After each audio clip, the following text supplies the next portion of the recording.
तो जिंदगी की शुरुआत कैसे होती है? ये एक ऐसा सवाल है जो हम सबके दिमाग में घूमता है ना? आज हम इसी गहरे रहस्य से पर्दा उठाने वाले हैं कि आखिर जीवन और जीवन को कैसे बनाता है। देखिए, हर जीव का ना एक ही मकसद होता है, अपनी प्रजाति को, अपनी नस्ल को आगे बढ़ाना। पर सवाल ये है कि ये होता कैसे है? मतलब प्रकृति का वो कौन सा कमाल का तरीका है जिससे जिंदगी का ये सिलसिला चलता ही रहता है? चलिए पता लगाते हैं।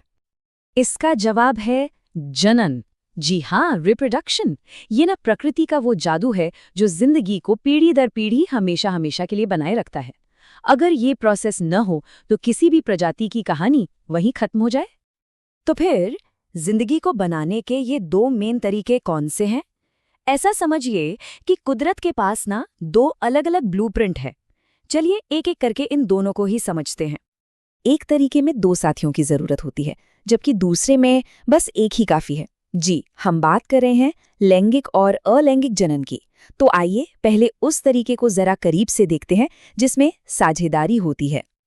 तो पहला ब्लूप्रिंट है लैंगिक जनन।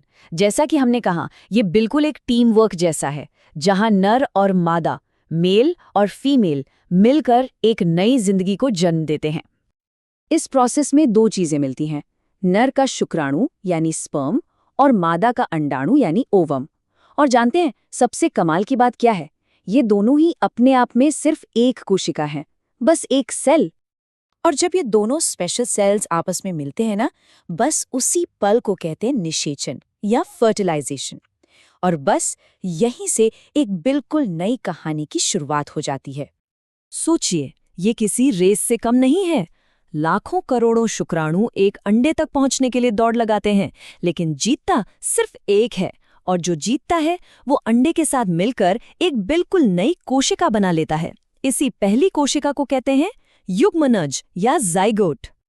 जरा सोचिए, हम सब ने, हर किसी ने अपनी जिंदगी की शुरुआत इसी एक अकेली कोशिका से की है ना? ये कुदरत का सबसे बड़ा कमाल।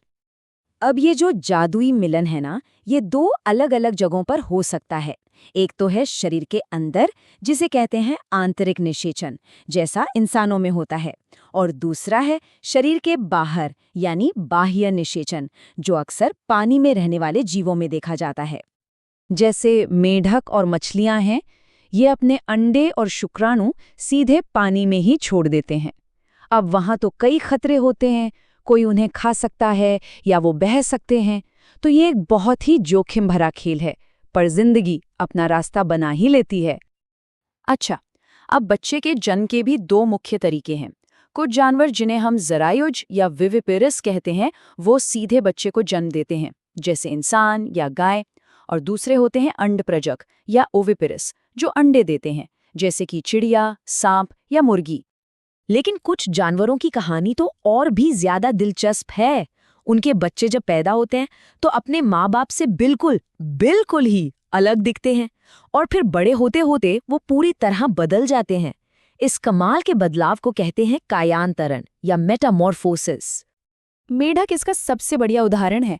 देखिए, वो अंडे से शुरू होता है, फिर एक मछली जैसा टैडपोल बनता है, फिर धीरे धीरे उसके पैर उगते हैं, उसकी पूंछ गायब हो जाती है, और आखिर में वो एक मेढक बन जाता है।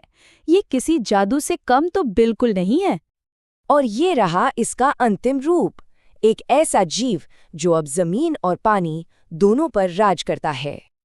चलिए अब बात करते हैं प्रकृति के दूसरे ब्लूप्रिंट की, यानी अलैंगिक जनन की। ये वो तरीका है जिसमें किसी पार्टनर की कोई जरूरत ही नहीं है।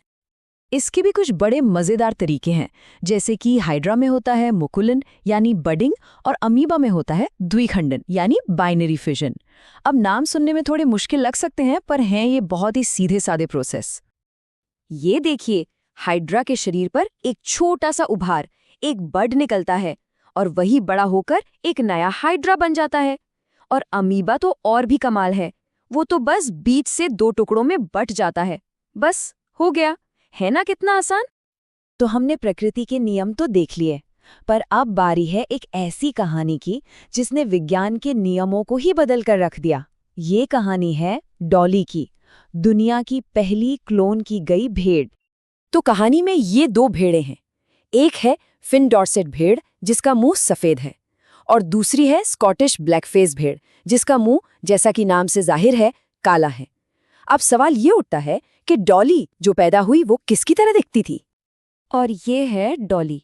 ये इन दोनों में से किसी एक की हूबहू जेनेटिक कॉपी थी, एक क्लोन। लेकिन किसकी? ध्यान से देखिए, इसका चेहरा तो सफेद है। यहीं पर विज्ञान का असली जादू है। वैज्ञानिकों ने क्या किया?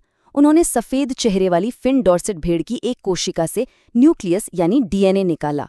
फिर उस न्यूक्लियस को काले चेहरे वाली भेड़ के एक अंडे में डाल दिया, जिसका अपना न्यूक्लियस पहले ही निकाल दिया गया था। तो डॉली को जन्म दिया काली मुंह वाली भेड़ ने, पर वो जेनेटिकली सफेद मुंह वाली भेड़ की हूबहू कॉपी थी।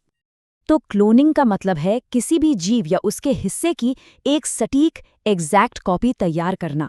लेकिन ये प्रोसेस आसान नहीं है। डॉली के बाद भी बहुत कोशिशें हुई, पर ज्यादातर नाकाम रहीं। कई क्लोन किए गए जानवर गंभीर बीमारियों के साथ पैदा हुए और ज्यादा जी भी नहीं पाए। तो क्लोनिंग ने तो जीवन के सारे नियम ही बदल दिए। और ये एक बड़ा सवाल खड़ा करती है, अगर हम किसी की सटीक नकल बना सकते हैं तो फिर असली होने का, ओरिजिनल होने का मतलब ही क्या रह जाता है? ये एक ऐसा सवाल है जो विज्ञान ने हमारे सामने रखा है, और इसका जवाब शायद हम सबको मिलकर सोचना होगा।